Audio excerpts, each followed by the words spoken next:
যারা শেখ হাসিনাকে দেখছে তারা একেবারে চোখ বন্ধ করে মুজিবকে দেখতে পারে।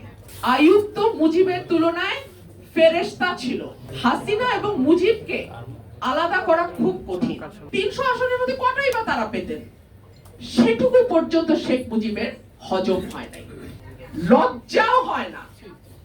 সেই যখন বাংলাদেশে ফ্যাসিবাদ শব্দটি কেউ শোনে নাই, অতটা কায়েম হয় নাই, এমনকি হাসিনাও হাসিনার মূর্তিতে আসে নাই, তখন মাহমুদুর রহমান ভাই প্রথম বলেছিলেন ফ্যাসিবাদ কায়েম হতে যাচ্ছে। অর্থাৎ ফ্যাসিবাদের পদধ্বনি শোনা যায়, তাই না? শাহবাগে ফ্যাসিবাদের পদধ্বনি শোনা যায়। কতটা দূরদর্শী মানুষ হলে এটা সম্ভব। যাই হোক, আমি আজকে আলোচনায় ফিরি। আজকে আমাদের টপিকটা হচ্ছে মুজিববাদ নাকি জনমুক্তি। আমাদের একটা কথা প্রচলিত আছে, বাপ কা বেটা সিপাহী কা ঘোড়া কুছ নাই তো থোড়া থোড়া। যারা শেখ হাসিনাকে দেখছে তারা একেবারে চোখ বন্ধ করে মুজিবকে দেখতে পারে, আর যারা মুজিবকে দেখছে তারা চোখ বন্ধ করে শেখ হাসিনা কল্পনা করতে পারে। এই দুজনের মধ্যে বিশ্বাস করেন কোন রকম কোনো পার্থক্য নাই। একটা বই বাংলাদেশে দীর্ঘদিন ধরে গোপনে বিক্রি হতো, জাতীয় রাজনীতি ৪৫ থেকে ৭৫, অলি আহাদ সাহেব লিখেছিলেন। সেখানে একটা লাইন আমার মাথায় সব সময় ঘুরতো হাসিনার রেজিমে। আমি আইয়ুবের সময়ও জেল খাটছি, মুজিবের সময়ও জেল খাটলাম। আইয়ুব তো মুজিবের তুলনায় ফেরেশতা ছিল। আল্লাহ বাঁচাইছে, অলি আহাদ সাহেব মারা গেছেন আজকে ১২ বছর, না হলে শেখ হাসিনার সময় তাকে জেল খাটতে হতো, এবং হয়তো তিনি লিখতেন যে আমি মুজিবের সময় জেল খাটলাম, হাসিনার সময় জেল খাটতেছি। মুজিব তো হাসিনার তুলনায় ফেরেশতা ছিল। হাসিনা এবং মুজিবকে আলাদা করা খুব কঠিন।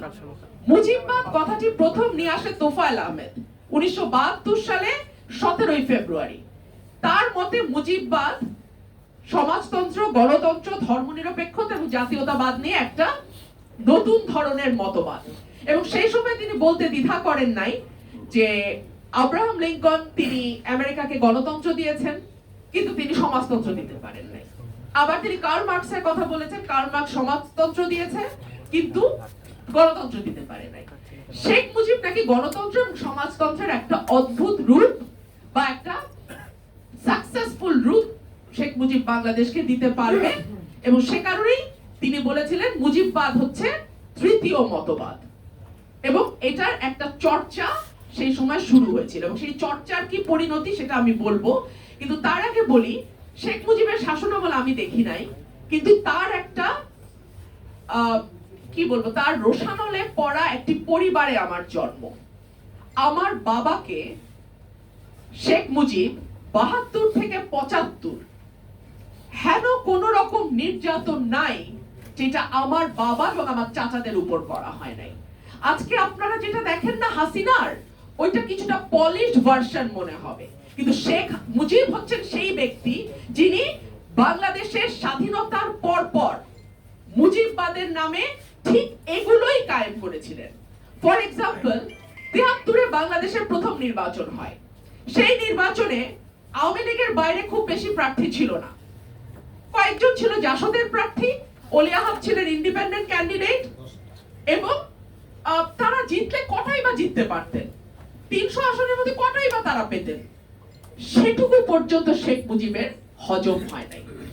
তিনি অলি আহাদের আসন থেকে তাহেরউদ্দিন ঠাকুরকে, মানে প্রথম দিন যেদিন ভোট হয় সেদিন অলি আহাদকে বেসরকারিভাবে জয়ী ঘোষণা করা হয়। পরের দিন তিনি তাহেরউদ্দিনকে সরকারিভাবে জয়ী ঘোষিত করেন এবং অলি আহাদ সাহেবকে ফোন দিয়ে বলেন, কি অলি আহাদ, জিতলা না তুমি আমাকে ছাড়া? এই হচ্ছে ৭৩-এর নির্বাচন। ৭২ সালে ডাকসুর নির্বাচন, প্রথম নির্বাচন, ছাত্র ইউনিয়ন সেখানে জয়লাভ করে, ছাত্রলীগ কিন্তু জিততে পারে নাই। ৭৩-এর নির্বাচনে ছাত্র ইউনিয়ন, ছাত্রলীগ এক দল হয় ডাকসুর নির্বাচনে, আর জাসদ ছাত্রলীগ আরেকটা প্যানেল দেয়। সেই নির্বাচনে ছাত্র ইউনিয়ন এবং ছাত্রলীগ, মুজিববাদী ছাত্রলীগ, তারা ব্যালট বাক্স ছিনতাই করে, গোলাগুলি করে, ভোট ডাকাতি করে, এবং সেই গোলাগুলির দায় মুজাহিদুল ইসলাম সেলিম তখন ছিলেন ছাত্র ইউনিয়ন, তিনি দায় চাপান জাসদ ছাত্রলীগের উপরে। পরবর্তীতে তিনি ক্ষমা চেয়েছেন তার এই মিথ্যা ভাষণের জন্য, এবং তিনি বলেছেন যে 73-এও ডাকসুর নির্বাচনে কারচুপি হয়, ছাত্রলীগের মদদে গোলাগুলি হয়, ব্যালট বাক্স চুরি করা হয়, সবই ছাত্রলীগের মদদে। সুতরাং শেখ হাসিনার রেজিমের একজন সৈনিক হিসেবে, শেখ হাসিনার রেজিমের বিরুদ্ধে লড়াই করা একজন সৈনিক হিসেবে মুজিববাদ বলতে আমি যা দেখি, আমি যা বুঝি, সেটা হচ্ছে এক ব্যক্তির শাসন, এক ব্যক্তির পূজা, এক পরিবারের উপাসনা, একদলীয় শাসন, বাংলাদেশের সকল রাজনৈতিক দলকে নিষিদ্ধ করে বাকশাল তৈরি করা, বাক স্বাধীনতা হরণ, গণমাধ্যমের স্বাধীনতা শেষ করে দেয়া, গুম, বিচার বহির্ভূত হত্যা, আয়নাঘর তৈরি করা, লুটপাট দুর্নীতির একটা স্বর্গরাজ্য কায়েম করা, এবং সেটা কায়েম করে একেবারে খুবই গর্বের সঙ্গে ঘোষণা করা, আমার পিয়নও তো 400 কোটি টাকার মালিক, আমার পিয়নও নাকি হেলিকপ্টারে করে ঘুরে, এটা যে সে বলছে, এইটুকু লজ্জাও তার নাই। শেখ মুজিব যেমন 73-এ ফোন করে বলেছিল কি ওলিয়া হাত জিতলা না আমাকে ছাড়া, তার মেয়েও ওই ভোট ডাকাত শেখ মুজিব যেমন, তার মেয়েও ঠিক একই কায়দায় বলে আমার পিয়নেরও তো 400 কোটি টাকা। তার মেয়েও রাতের অন্ধকারে ভোট ডাকাতি করে বলে মানুষ ভোট দিয়েছে বলেই আমরা এতগুলো আসন নিয়ে সংসদে যেতে পেরেছি।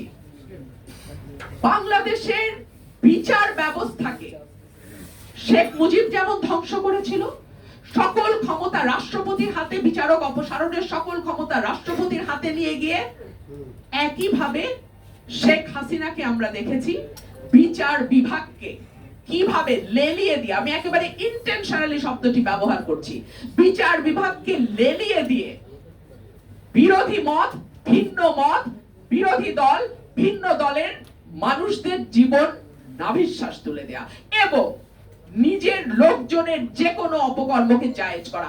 আমি এর উদাহরণ দিয়ে বলি, এস আলমের মামলা যখন সুপ্রিম কোর্টে গেল, সুপ্রিম কোর্ট বলল না, তদন্ত করার দরকার নাই, লজ্জাও হয় না। সেই এই বিচার বিভাগ বসে থাকে, 14তে নির্বাচন হলো, একটা বিচারক, একটা আদালত বলেছে সুও মোটো রুল দিয়ে যে বিনা ভোটে সরকার গঠিত হওয়া ভেরি স্পিরিট অফ দ্য কনস্টিটিউশনের বিরোধী, ভেরি স্পিরিট অফ দ্য নির্বাচন যাকে বলে ইলেকশনের যে ভেরি স্পিরিট, সেটা বিরোধী একটা আদালত বলে নাই। 2018 সাল রাতের নির্বাচন, ব্যালট বাক্স ভরা, দেখিয়েছে বিবিসি, একটা বিদেশি গণমাধ্যম, বাংলাদেশে কোনো গণমাধ্যমের সাহস হয় নাই। একটা আদালত প্রশ্ন তুলেছে যে রাতে ভোট কি করে হলো। 24-এর নির্বাচন আমির আমি স্বামীর নির্বাচন, কোন আদালত প্রশ্ন তুলেছে? তাহলে আপনি কি বলতে পারেন বাংলাদেশে কোনো কার্যকর আদালত ছিল এতদিন? বাংলাদেশে কোনো আদালত ছিল না। যেদিন মাহমুদুর রহমান ভাইয়ের রক্ত ঝরেছে, আমরা মনে করেছিলাম আমরা বুঝি নিরাপদ। পরে যখন আমাদের সকলের রক্ত ঝরা আরম্ভ করলো, আমরা বুঝলাম কেউই নিরাপদ নয়। বুঝতে আমাদের সময় লেগেছে। একটা কথা বলি, আমার ভাইরা যারা রক্ত দিয়েছে জুলাইতে, 1500 থেকে 1700 ভাই আমার প্রাণ দিয়েছে, 25, 30, 35 হাজার ভাই আহত, চোখ হারিয়েছে, এখনো হাসপাতালের বিছানায় আছে। আমরা কিন্তু কেউ কারো প্রতিপক্ষ নই, আমরা কিন্তু কেউ কারো প্রতিদ্বন্দ্বী নই। গত 15 বছর আর 1/11-এর 2 বছর বিএনপির উপর দিয়ে অবর্ণনীয় নির্যাতন হয়েছে। বিএনপির নেতা কর্মীদেরকে গুম করা হয়েছে, বিচার বহির্ভূতভাবে খুন করা হয়েছে, নখ তুলে ফেলা হয়েছে, ইলেকট্রিক শক দেওয়া হয়েছে। হেফাজতে নিয়ে হেন কোনো নির্যাতন নাই বিএনপির নেতা কর্মীকে করা হয় নাই। সুতরাং এই আন্দোলন আপনাদের যেমন আন্দোলন, এই আন্দোলন আমাদেরও আন্দোলন, এবং এই আন্দোলন আমরা করেছিলাম একটা মত প্রকাশের স্বাধীনতা থাকবে এমন রাষ্ট্রের জন্য, আমরা আমাদের চিন্তা ভাবনা কথা স্বাধীনভাবে প্রকাশ করতে পারবো তার জন্য, এবং আমি আপনার মতের সাথে দ্বিমত করতেই পারি, কিন্তু আপনি যেন নিঃসংকোচিত্তে আপনার মত প্রকাশ করতে পারেন, তার জন্য আমি আমার জীবন দিতে প্রস্তুত। এমন একটা রাষ্ট্র আমরা তৈরি করতে চাই। সে কারণেই ডেফিনেটলি আপনার মতের সাথে আমার মত আলাদা হতেই পারে, কিছু ইস্যুতে হতে পারে, সব ইস্যুতে হতে পারে, আবার অল্প কয়েকটা ইস্যুতেও হতে পারে, তাতে কিছু যায় আসে না। কিন্তু আপনি যাতে নির্ভয়ে নিঃসংক চিত্তে আপনার কথাটি বলতে পারেন এবং আমিও যাতে নির্ভয়ে নিঃসংক চিত্তে আমার কথা বলতে পারি, তেমনই একটা বাংলাদেশের জন্য কিন্তু আমাদের আজকের এই সংগ্রাম, আজকের এই পথ চলা।